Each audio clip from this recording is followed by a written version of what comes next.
On December 2nd, MLB Commissioner Robert Manfred initiated a lockout for teams to negotiate with players on a contract. The lockout was designed to help speed up a process between the owners and the players' union. However, the players are not budging on their stance, and many argue that this is probably the right decision. Now, many free agents remain unsigned and without a job. Ladies and gentlemen, welcome back to the half hour. As always, it's Spencer. And I'm you. And today, we're going to be a sports cast. You've already disappointed in that joke. I know nothing about the sports, so this is a first for me. If there's ever a question that I drew from Extemp that's like, what did this sports team do on November? I immediately trash it because I have no idea what is going on in the sports world. So this is actually like a really interesting topic, and I want to talk a little bit about like this is. I will admit that between you and I, this was my decision. Yeah, this is a Spencer podcast special, is what he's telling you. There's a lot of reasons why I selected this and why I think this is a really important topic. The first is sports do show up in Extemp, and it happens every once in a while. I've drawn a few. I've had like impacts of Cubs winning the World Series in 2016. I've had questions about college football playoffs being expanded. I've had they appear. Okay, Houston Astros cheating scandal. We'll mention a little bit today. But it's one of those things that we kind of forget about because we're so focused on politics and social issues and economic issues. And one thing that's really nice about this is it's going to do a couple of things for us today. The first one is we need a break from politics. Everybody here does, okay? And sometimes sports is a really good way to go about it, okay? Now, it's still going to illustrate like politics, and the reason why is a lot of this is based on unions. And unions is a fairly political issue that has been something that's been in the U.S. for a long time now. Got a major history with it. It's also the LD topic, so sorry to the LDers who are listening to this after your topic is over, but it's only now kind of like showed up in the news, I guess. And part of that's because we didn't expect this one to come kind of out of the blue. I mean, actually we did, but it was just taking a long time before like it really showed up. This is unions are a very interesting discussion point, and we really do want to highlight that in this episode.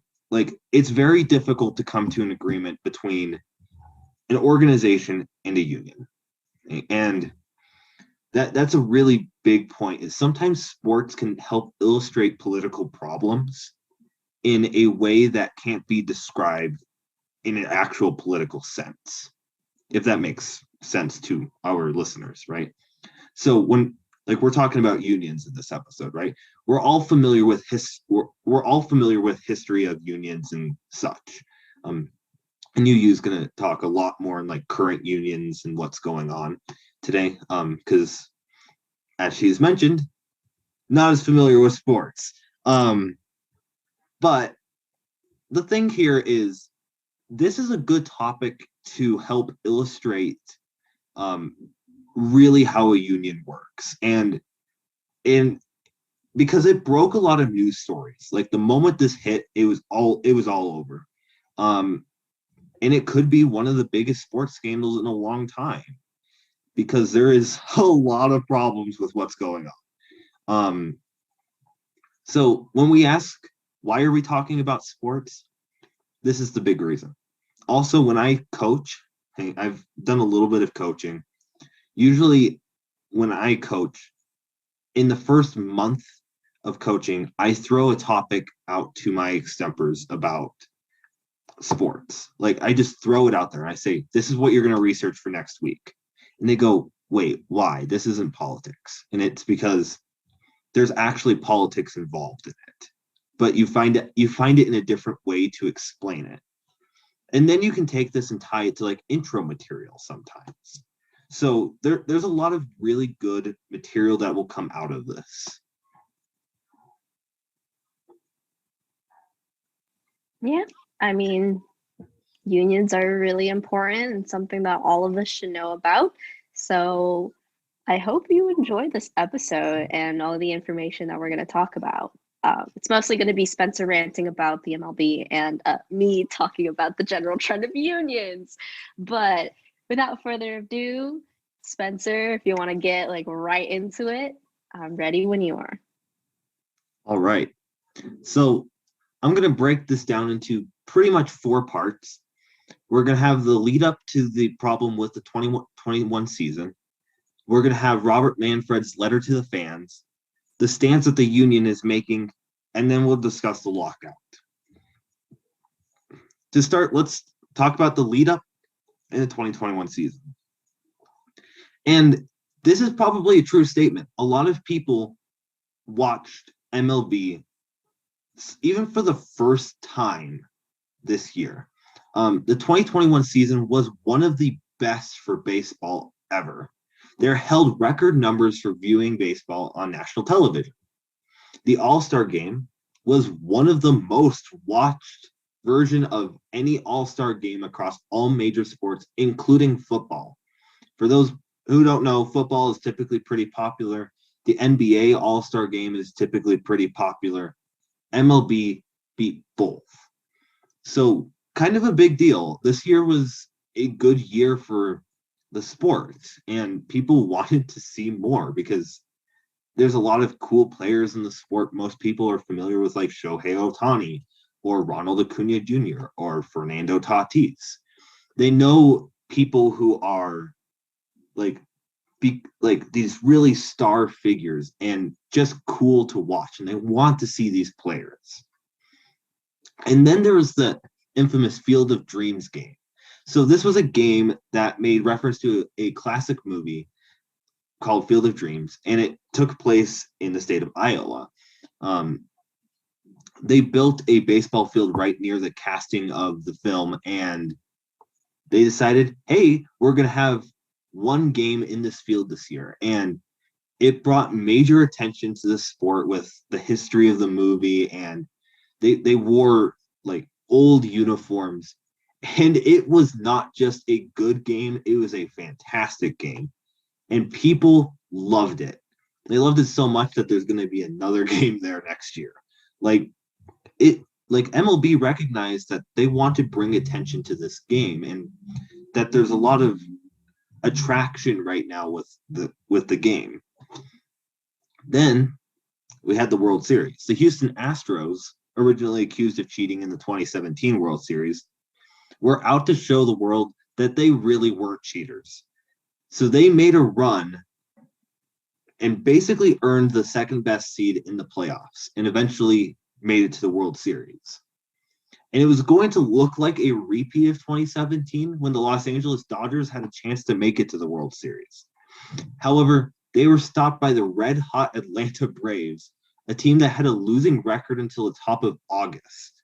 And from there, they just pummeled through the playoffs and eventually went to the World Series and won it over the Astros in 6 games. It was a thriller from the start to the end in the playoffs this year. But while everything was seeming fine and dandy, there had been rising tensions between the players and the owners. MLB Commissioner Robert Manfred had been making controversial decisions for the game of baseball. This was going to make the collective bargaining agreement, and that is the agreement between the owners and the players, that is taking place right now, a bit of a hot mess. The players had been sick of what has been done by the owners. So on December 2nd of 2021, MLB entered a lockout. And this is where we're going to go into the letter addressed to the fans. The letter was written by Robert Manfred, and it took a stance that the purpose of negotiations is for both sides to come to an agreement. I think everybody here listening to this podcast can agree with that statement. He proposed that the players were not budging on any of their ideas, which is probably also true. But Manfred argued that the owners had taken some of the ideas that were given by the players, but the players continued to not negotiate on any other ideas.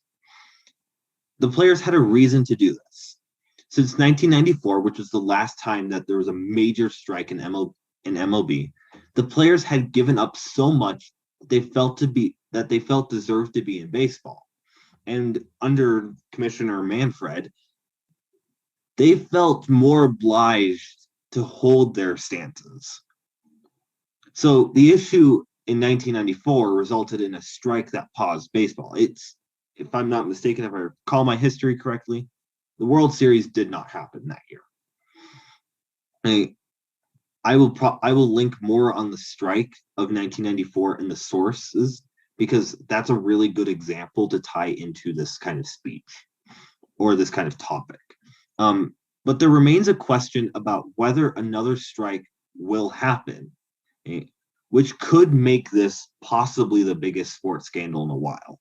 And a lot of people believe that the strike may not happen, but if this agreement goes on for a long time, there is certainly an issue of a worker strike, but it would be more of a player strike in this instance, to formulate an agreement that the owners can have with the players. But the lockout that's going on right now prevents players, teams, and the players' lawyers to help negotiate contracts for teams that they can sign on to. So until the lockout is over, a number of baseball players do not hold a job. And I think it's imperative to put a note here. And that note is, because they make millions of dollars does not mean that not having a job is a good thing. Not having a job is a terrible thing. Even if you've made so much money, there's a lot of things that people don't consider and think about from this point of view. And that is, how much of that money is being spent on personal training equipment for these players? How much of that money is being spent for a personal trainer to help them become better at this sport? Plus, they've got contracts that they're signed on to with other organizations. So you can take Nike as an example, and they go out and buy new Nike shoes that can best represent them, right? How much of that money do they actually make? And that's a question that should be considered here. Not having a job is always a bad thing. Let's make that imperative. Yes, they could be making millions of dollars, but if they don't have a job, we have a problem. Okay. So here's the stance that the union is taking. And while there's a lot of stances, I think for the sake of everybody's sanity, I want to just talk about one specific idea, and that is going to be the salary cap for teams. There's issues pertaining to like player identity, and player identity is a big issue right now with MLB, with the owners and the players. That's a little bit too deep, I think, for this kind of episode. We do want it to be a little bit more of a relaxing episode. But if you want to read more about that, I'll link something in the description. So with the salary cap, the owners want to establish what would be a price cap for each team, while the players union obviously thinks this is a stupid idea. Essentially, a salary cap would say that a team can only spend X amount of money to pay players. So we'll take like the New York Yankees, for example, which is a pretty known baseball team that a lot of, for people that aren't really into sports. Let's say that they can only spend $300 million on players. Okay, each team would have that. They cannot go over that limit. Okay. Basically, the argument here is that this would create an equal playing field for each team to be competitive. Here's while I know this is supposed to be a podcast that doesn't take sides, this is actually really stupid. The players think this is silly. And there's two big reasons why. Okay? The first one is there's only one player, and if that player is good, then they should be paid adequately for their worth. The demand for that player is going to increase, leading to an increase in the salary for that player. So more teams are going to want to go after that player. That's just fundamental supply and demand, and even capitalism for that matter. So this is basically putting a salary cap on teams basically removes the aspect of competition for certain players, and players won't be able to sign with teams that they really want to go on. And that could be a fundamental problem, but it also could mean that they're not paid adequately for their worth, right? One player is going to be worth however much money. It's like trading baseball cards. If there's only like 5 of a certain baseball card and it's extremely rare and it's in good condition, it's going to be worth a lot of money, right? It's kind of the same idea. You have one player that is really good. That player is going to be worth a lot of money. The second thing here is that teams that don't spend that much money are already competitive with teams that are spending a ton of money. One example of this is the Tampa Bay Rays. They are a team that spends one of the least amount of money in the entire MLB. And last year, 2020, the Rays went to the World Series. And this year, they had the highest seed in the American League. So, to be completely fair, the argument of having a salary cap is just flawed. Teams are competitive even with a lower budget that is being used. They are handling themselves well against a team that is spending so much money. Lastly, let's talk about this lockout. The lockout did not need to happen. The only way that a lockout really occurs is owners making a decision to lock out any negotiations.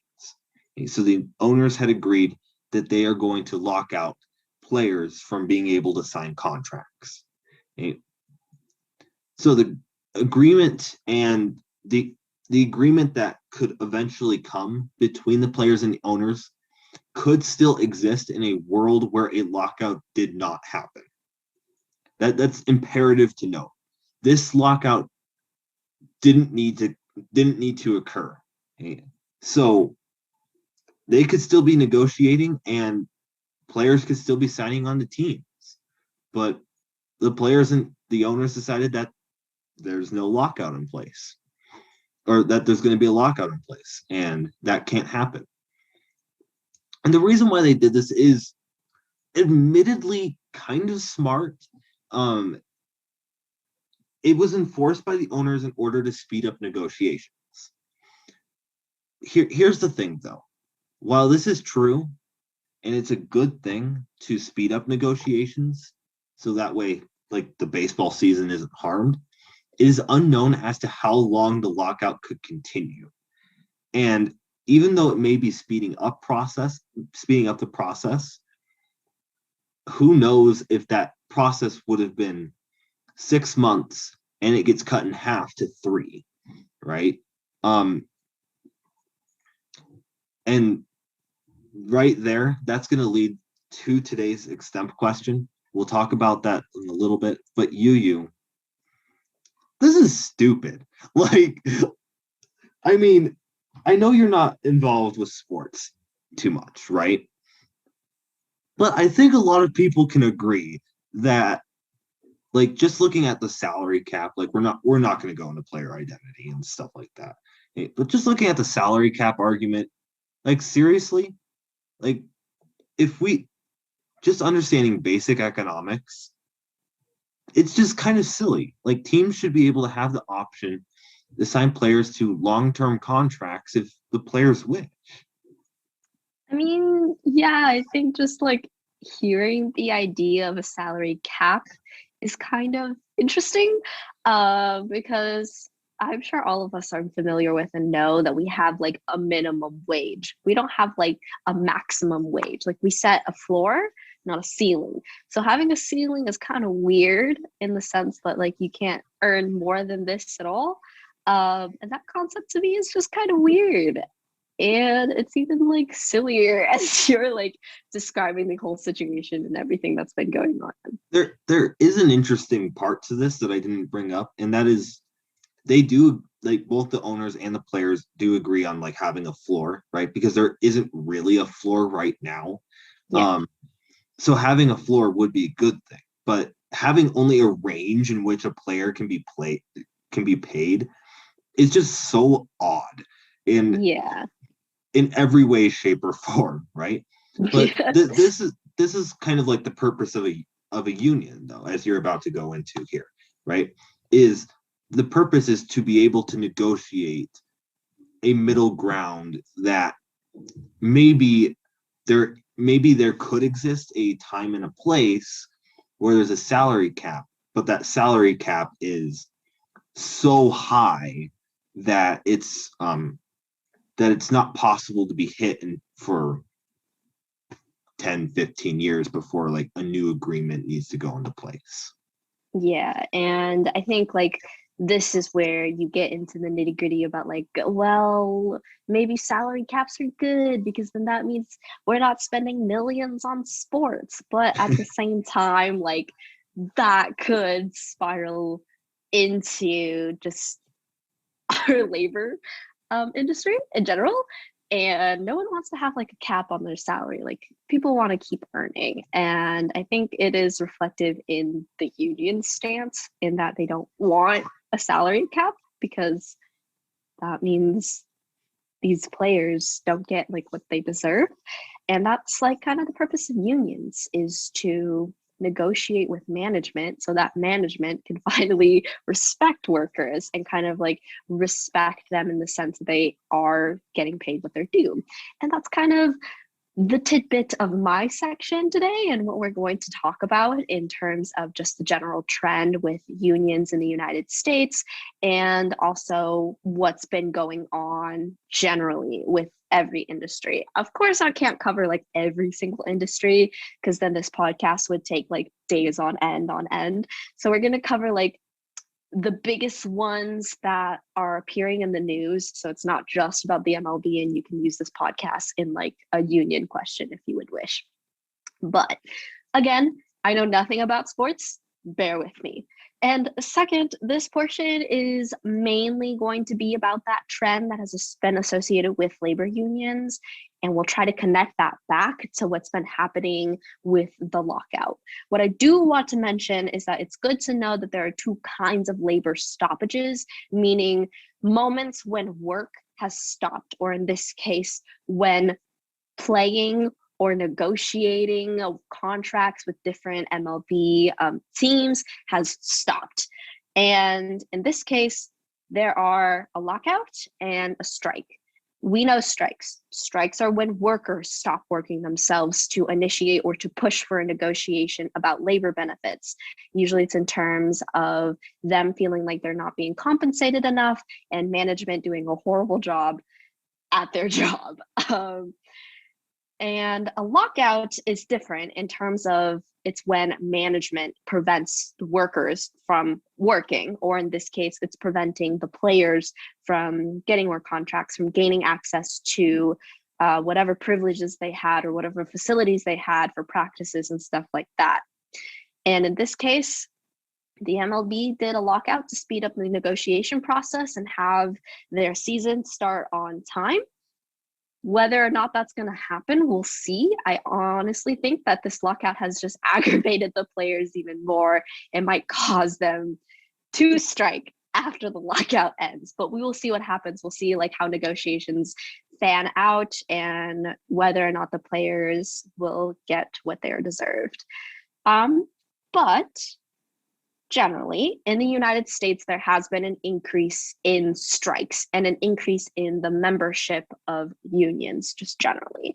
For example, the month of October this year, otherwise known as Striketober now, had a lot of turnout for workers just for striking. Workers from Kellogg's, Kaiser Permanente, John Deere, I even think, and other organizations have all went on strike. The reason behind strikes are similar, but have their differences depending on which industry they work for. If it's in the medical field, like Kaiser Permanente, it's because frontline workers especially feel like they deserve a raise or at least more benefits because of everything they have went through. Even now, there's a worker shortage and they don't have enough people on hand in order to, help with everybody that's coming to the hospital with COVID. And also just the danger of dealing with COVID is what has pushed them to feel like they deserve more benefits, and they do deserve more benefits. It's just management isn't giving that to them. So thousands of nurses and doctors have gone on strike to demand more. If it's in the manufacturing industry, workers feel very overworked as they took on overtime hours with little to no compensation on their wages. And also their wages in general have stayed stagnant despite their respective companies making millions more. And generally with the feeling, or like with what happened with COVID and stuff like that, they had to kind of go back to work once they could and take on more overtime hours in order to meet demand and to kind of, get the company back on track. But the company hasn't really been compensating for their work. Overall, the reason for an increase in strikes is because of the anger and frustration workers feel with management, especially higher up management. And while what I've been talking about is mostly addressing strikes, it does deal with unions too. Many of the reasons why there were more strikes are also the reasons why union membership has increased too. And most likely it was a union that decided to strike and organize the strike. But another important reason why union membership and strikes have gone up is because of the worker shortage that the US is experiencing in general. Some argue that the worker shortage has been caused by an increase in US benefits in which people receiving those benefits don't have an incentive to work because they're receiving enough to live. However, keep in mind that it doesn't necessarily mean that people don't want to work and are lazy. It just means that the benefits that most corporate jobs offer can't offer a livable wage or benefits that give them a livable lifestyle. And in which case, if there is another option to which they have money in order to live, and that option is better than working, then of course they're going to take that option. I mean, I'm sure all of us, if we had that option, we would take that option, right? And so the situation here is that unions believe the situation is not to just end United States benefits at all, or unemployment benefits. Instead, it is to actually encourage companies to increase their workers' benefit, increase wages, so that it could keep up with livable standards and have a livable wage, so that people will go back to working. Because if that's the case, they're going to go back to work. None of them just wants to not work, or most of them don't want to just not work.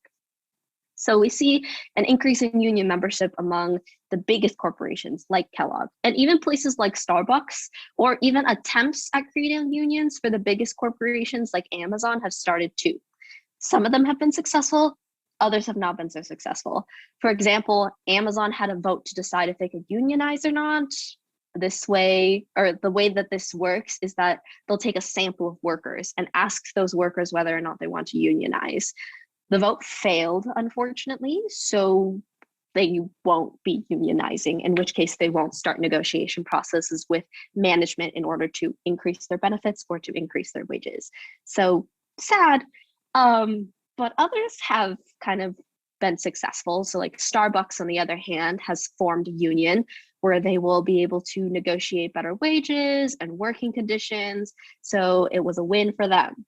However, in terms of whether or not they can reach an agreement is reliant on which company we are looking at. But in terms of what's been happening with the general trend in the United States, it seems like they will be able to reach an agreement, mostly because they don't want workers to go on strike. The thought of them, or the threat of them actually going on strike, is very harmful to the company. The company wants to work something out. So that's why John Deere is determined to reach an agreement so that workers can come back and start manufacturing. And strikes are also pressuring those in the medical field to come up with agreements so that we could have those nurses back and we can have those doctors back so that we can treat patients.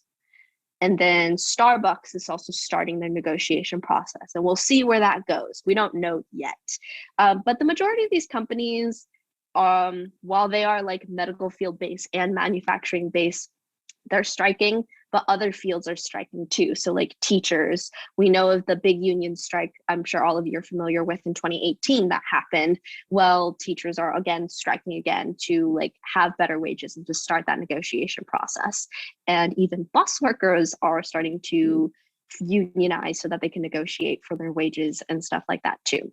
So yeah, overall, United States unions, yay. The reason why is worker shortage, and also partially because we have President Biden as our president, who is very pro-union. And most likely during these times, if we have a pro-union president, we're probably going to have more unions happening. But also the bigger factors are having a worker shortage and companies not giving enough benefits so that people can live off of that work. So yeah, a lot of unknown things. And if I were to tie that back to the MLB, it's kind of the same trend where workers are becoming very, very frustrated with management. And in terms of the attitude towards unions and towards like negotiation processes, this is the perfect time for them to, gain an edge, because they do have an edge in this scenario. And that edge is, since we are pro-union, we are pro-workers, they have more edge in the negotiation process and they're more likely to get what they want. Absolutely. It is important like to understand the context of like unions just in general, because we could talk all day about issues that are happening, but I think it's important to understand and iterate unions have a really good purpose, and this is exactly why like I decided this topic, right? Because it is a really good discussion point of this is a like perfect way of illustrating unions in a like more broad manner, right? And it's kind of a fun topic to play around with a little bit, right? Because sports and not politics. But yeah, like honestly, I'm sure all you LDers know by now who debated the resolution for November, December, like all of you have read up on unions, all of you have read up on strikes, and all the rhetoric that talks about how it's beneficial because it like pressures companies into negotiations so that they can have more benefits and like get what is needed so that they could use that money to live. And that's really important just generally for our workforce. Like our workforce is very important to contributing to all of our lives. Doctors are important, teachers are important, like everybody who is a part of the workforce is very important towards like living the United States and also like the economy generally. So even if this is a topic about sports, it's a topic about economics. Like this is just how it's going to be. Everything is pretty much interconnected. And I think this is going to segue us really nicely into this question. Okay. And this question is literally pulled from Extemp Central. Exact wording is, will Major League Baseball's owners reach a new labor agreement with the players' union by spring training? I should illustrate, if you guys don't really watch a lot of sports, spring training is sometimes it can be a little earlier, but it's usually March 1. So basically, are they going to reach an agreement by the 1st of March? And I'll go ahead and start. Why not? I usually I think it is interesting to note. I usually have a whole bunch of notes typed down of like how I'm going to answer questions. I didn't do that today because I think I've got a fairly good idea of where I'm going here. And the answer is, most people are pretty pessimistic about it. So I believe that the answer is actually going to be no. It just seems like the owners and the players are on very opposite ends, and they are struggling to come with an agreement. In that letter to the fans, I will link that too in the description. That's a really good letter to read about why management in this instance pursued a lockout. And you're gonna read some really silly paragraphs that make zero sense because they do. But in there, we can illustrate that the owner said that they're going to come to a conclusion to accept a couple of things. One of which is a universal designated hitter, which right now, if you're in the National League, pitchers go out and bat.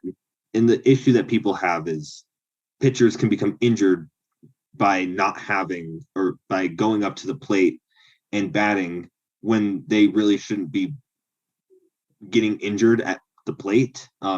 It's kind of this is kind of an interesting like argument, for example, because the weird thing about it is you're saying pitchers should be injured by pitching, not by batting.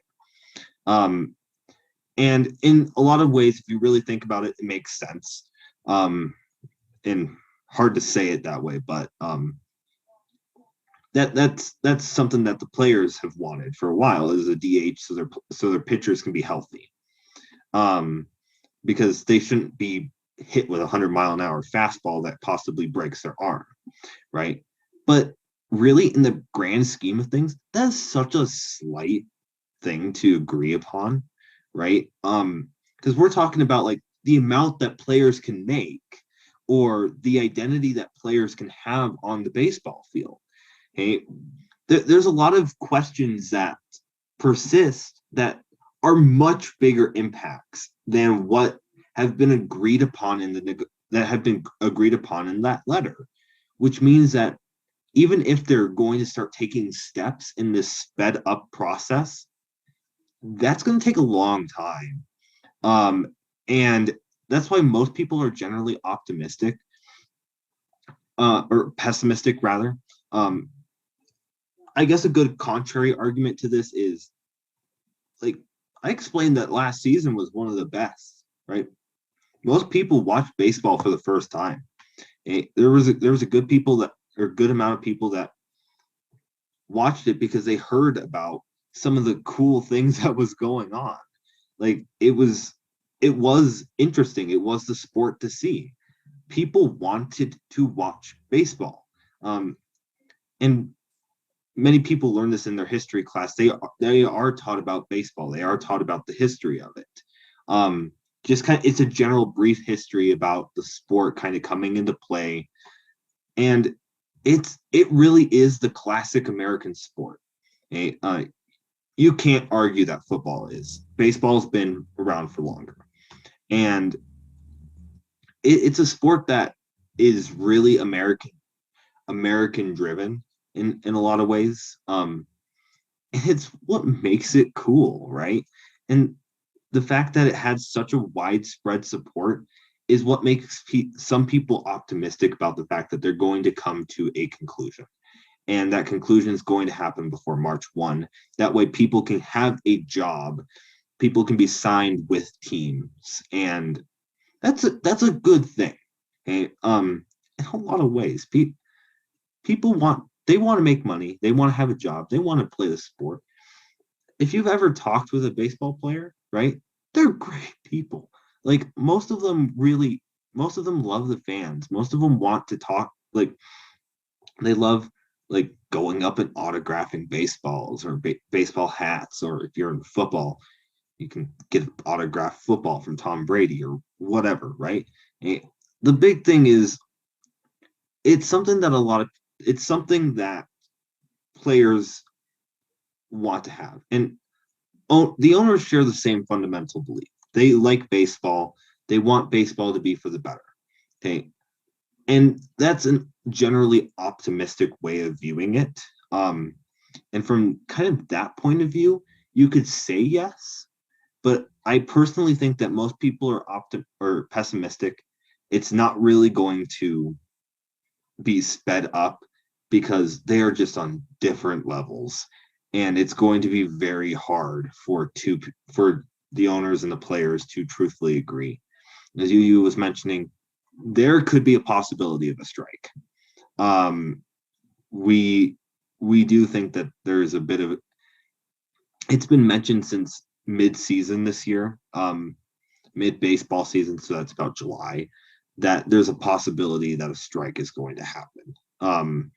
There's been a big worry because there's been sudden changes in the rules in the middle of the season. There's some really crazy stuff, and players aren't particularly happy about it. Yeah, I think what I have to say is kind of just like COVID did a lot of things, and so with everything that is going on with COVID, it kind of like changed up a lot of how the sports season kind of works, because it started, I believe, like right when baseball season was about to begin. Yes. So last year they had a 60-game season instead of 162. And basically COVID hit and all the sports canceled. Yeah. Baseball came into play very late in the year. And they had to find a way to make it attractive, right? And it did well last year for a 60-game season, which is why there's that fundamental agreement, that belief of being optimistic is it's going up. People are enjoying the game more. Yeah. But just generally, I think I'm mainly here to tell you how to trudge your way through this question if you really have like no other option. I think the easiest answer for you to take would be yes, and take that optimistic route, but also incorporate some of what like Spencer was talking about with why people are very pessimistic about this. They're on like two sides and it's opposite to each other. They don't want to budge, right? But take it also as something that's more optimistic than it should be, because there have been agreements made with the very difficult companies to make agreements with.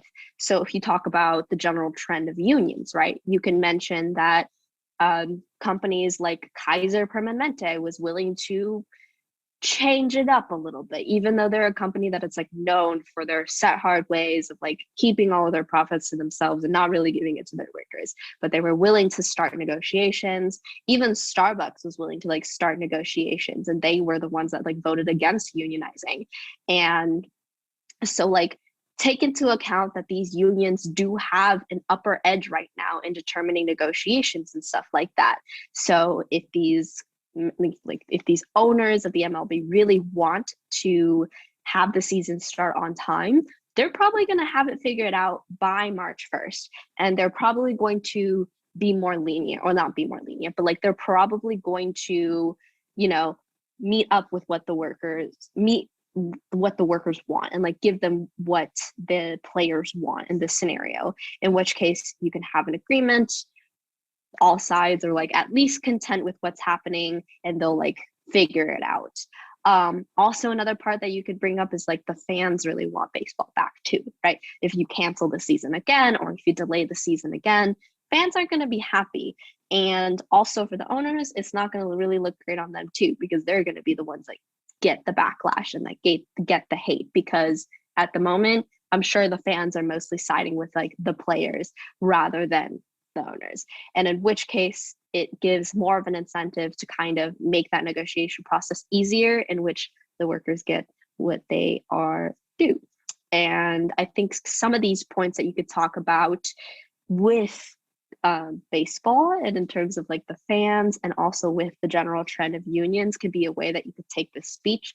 But with the general trend and also with like the fans, it is easier to answer yes in this scenario if you really don't know what else to talk about, or like how else to answer this question. And if you're also not much of a sports fan like me, I think I would answer yes, just because of the general knowledge I know about unions. Most likely, if they want the season to continue, since, the players are the ones that have to do the thing to make the season happen, the owners are probably going to like be more lenient towards them and like concede some aspects so that they can actually have a season. Otherwise, nothing happens. Strike happens, I guess, and no one is happy.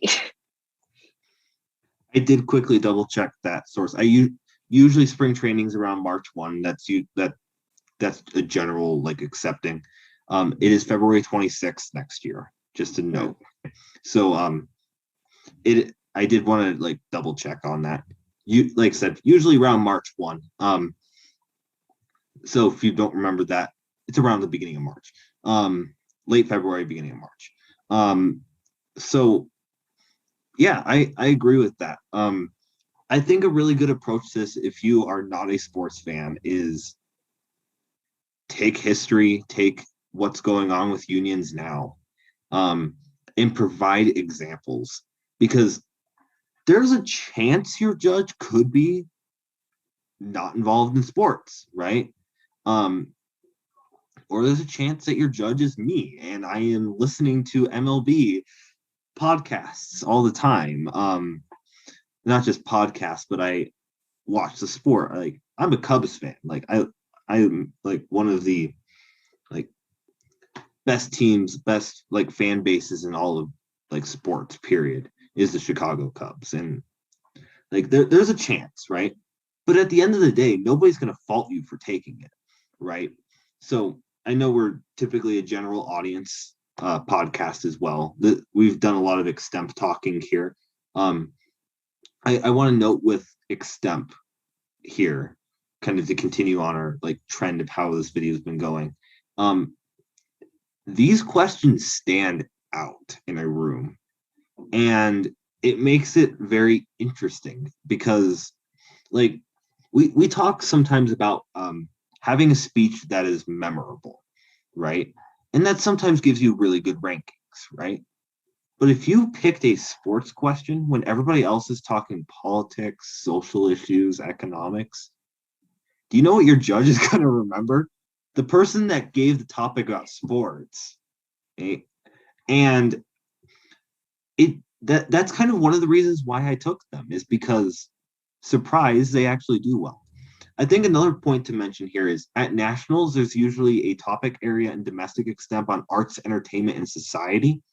Sports comes in play. Sports is entertainment. And there's often questions, from what I know, there's often questions pertaining to baseball, football, NASCAR. You best bet you get a Disney question if you don't listen to sports. Yeah, there's so much in that area.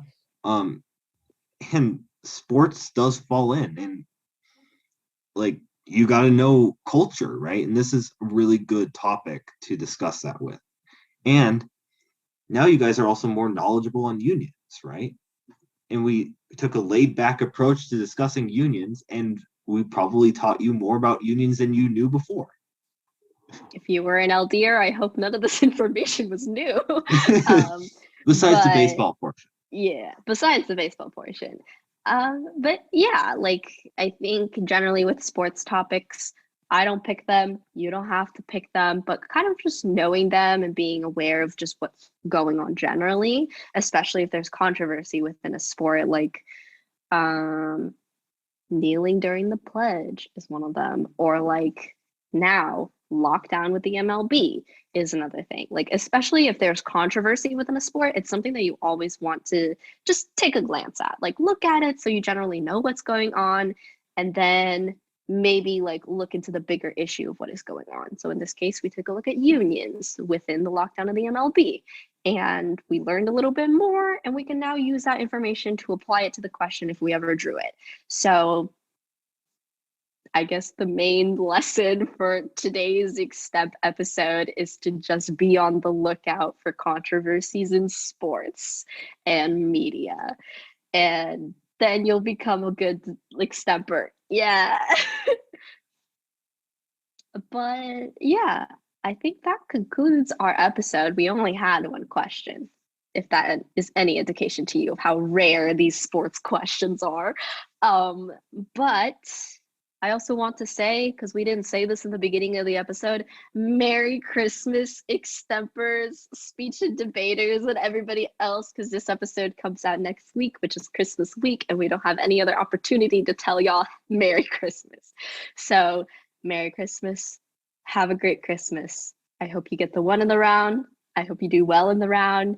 If you don't, Let us know how you did. Let us know how we did. If you have any questions, comments, or concerns, feel free to DM either me or Spencer, or email us at our respective emails. We're free almost all of the time, especially at 3 a.m. Okay. Yeah, thank you all for the support. Thank you so much for listening. Make sure to subscribe to our YouTube channel, even if you listen to this episode on the One Clap podcast, and also ring the bell after you have subscribed so you don't miss early episodes and early access to these episodes before getting them on the One Clap podcast. So thank you so much, everybody. Thank you all so much for watching, and until next time, we will see you all later. Peace.